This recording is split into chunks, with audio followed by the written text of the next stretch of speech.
You chose the path where no one goes. We hold no quarter. Welcome. How's it going? Are we recording? We're recording. How are you? Everything's doing good here. I have a special presentation for you guys today. I want to talk about a previous topic that I've mentioned and kind of spent podcasts before talking about, but new developments, new ideas, new philosophies, of course, the ever-changing life that we live in has allowed me to, I guess, further expand on this topic, and it's what I want to do. That's what we're going to do here today. So sit back, relax, and today we are talking about aliens. Alright, so I've talked about it before. I love the idea of extraterrestrials. I was just talking to my friend. I love that movie, that Steven Spielberg movie called E.T. with the Reese's Pieces, man. Best movie. One of my favorite, and I think I like it because of the aliens. I was talking about that movie, and I was watching Independence Day the other day. And Independence Day is an alien movie, an alien invasion movie with frickin' Jeff Goldblum and Will Smith. And it's an alien, essentially. The whole movie's about aliens. E.T., the whole movie's about aliens. I have a podcast where it's all about aliens, and I love the idea of not being alone in the universe and that there's some other intelligence that's not quite like our physical bodies that is coming through metallic spaceships, warping the dimension of time and space to visit this Earth and interact with select persons or governments in Roswell, New Mexico, to do certain things that they want. Like we do certain things that we want to survive and to learn and to grow. They're doing certain things that they want to learn and grow and decide.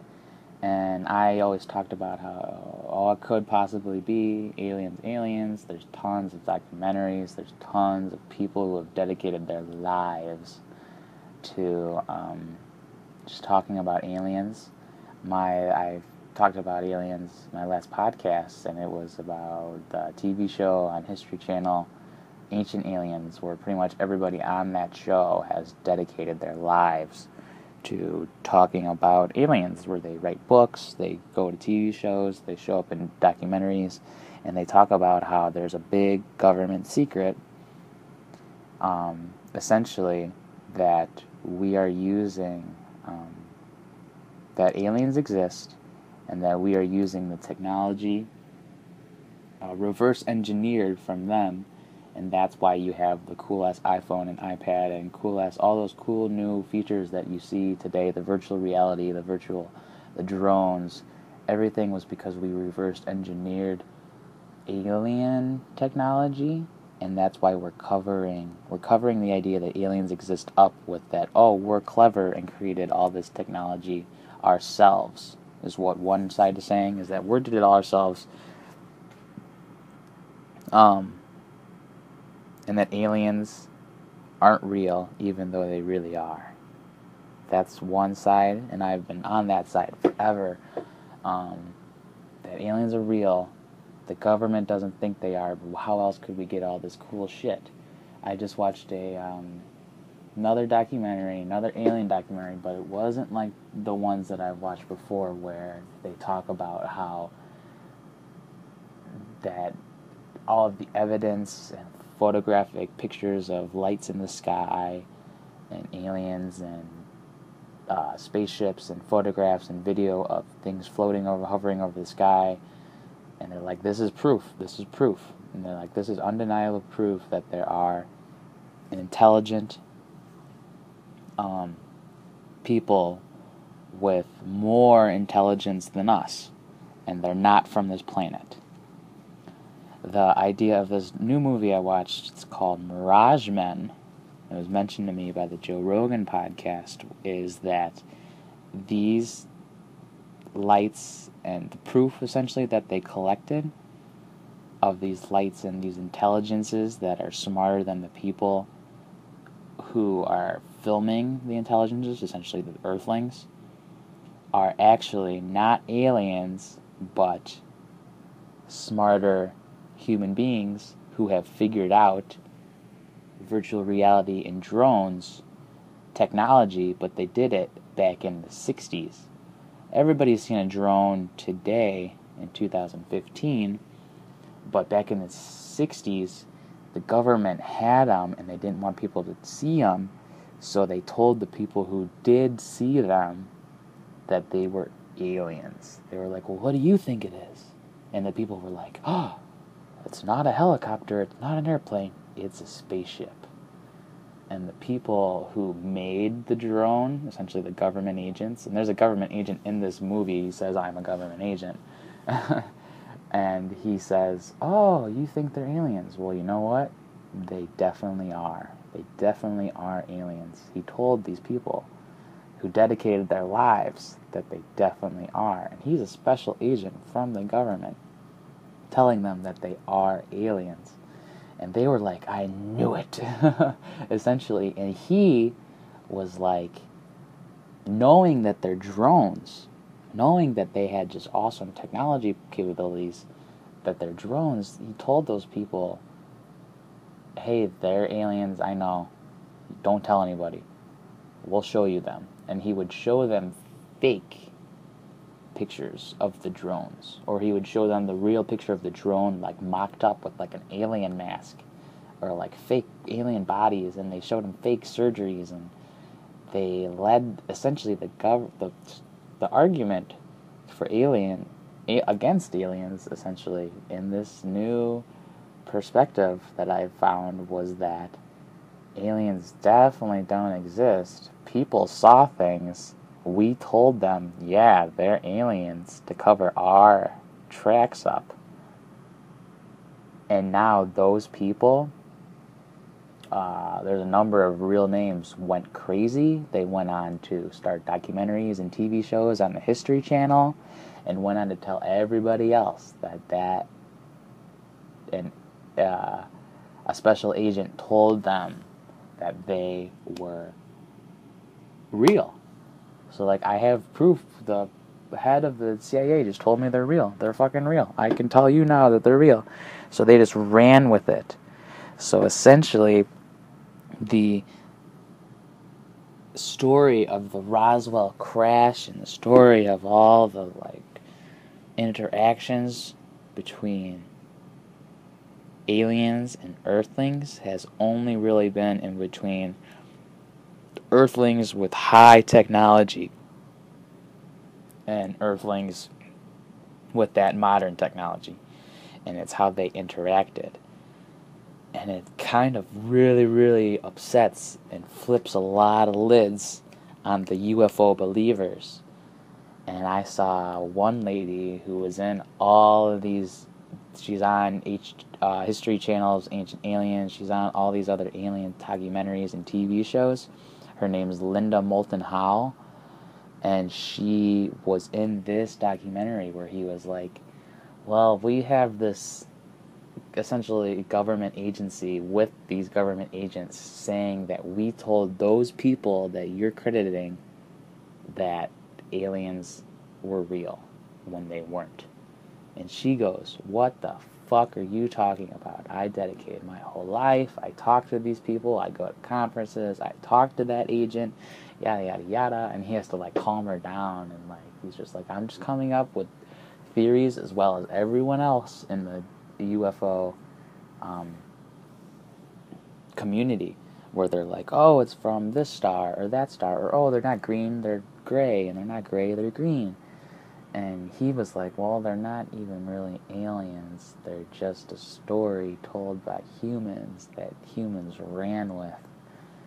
So if you are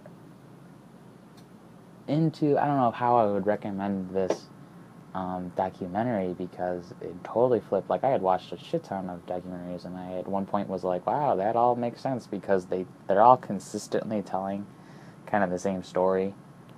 Not so much the generic version of, well, I was anally probed and abducted. More so like, I saw lights, they did this, they appeared over this place regularly. I took pictures. And that's essentially what the hardcore alien believers are saying.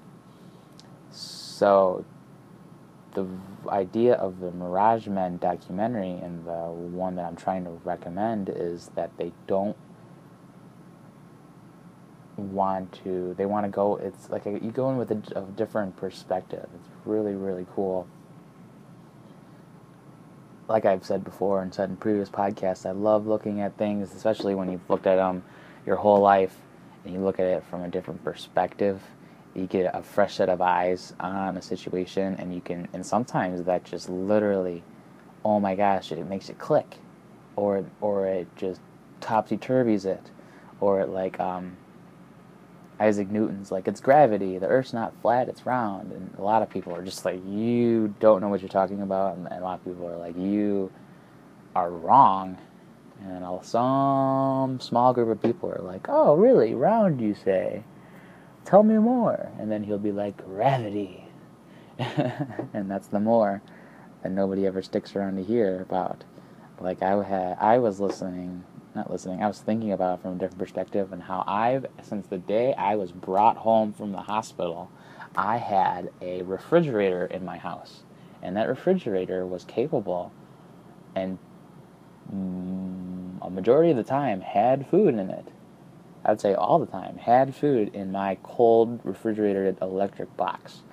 So I had a refrigerator my whole life. And I tried talking to some people in my family, and like, I had a refrigerator my whole life. Isn't that kind of cool?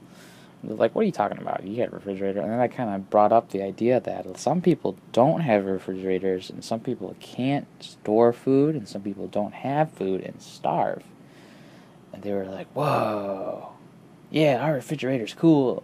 And then our ice maker broke. So it's a really, really fine-edged sword perspective. So as soon as you if you look at it from the right way, it's like, whoosh, slice. It's awesome. If you look at it the other way, it's like, whoosh, sliced in half. So I don't know. It's something that I've been tooling around with so much that it's almost driving me crazy.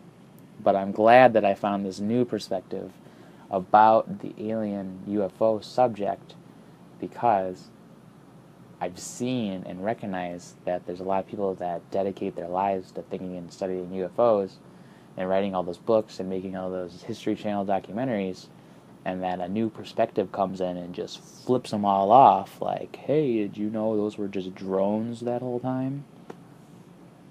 Or, hey, could it possibly be that they might have just been drones the whole time, and somebody just convinced you that some clever human, just a little bit more clever than you, convinced you that that's really what it was? So, if you have any perspective on anything that's not quite my own, I'd love to hear from you, because I love hearing and looking at things from different perspectives. It's probably one of my most favorite hobbies. I read a good quote the other day. It says, a good, deep conversation with the right person is almost better than anything. And I totally agree. If you get the right person who has either an open-minded or a different perspective than yours, you're going to have a good time. I mean, not good time, a different perspective, but open-minded. It has to be you'll have to be open-minded. So when I debate with people and argue with people, you have to agree that we can both get past both of our stubborn points of view to a possible third, higher point of view where everything is encompassed. And that's easier said than done, but that's how professional debates are done. They're like, do you agree that your position could change and you can agree to a different set of facts than you already do? And if they say no, then they can't debate. If they say yes, I am open to changing my mind, then they're like, oh, then you can debate. Welcome to the debate team. So I think a lot of people don't have that ability to, one, admit they're wrong and change their mind, or two, just have an open mind and entertain the thought. And I love doing both. I think both are essentially crazy important. And I'm ranting. I'm ranting even longer than I should have. Thanks for listening.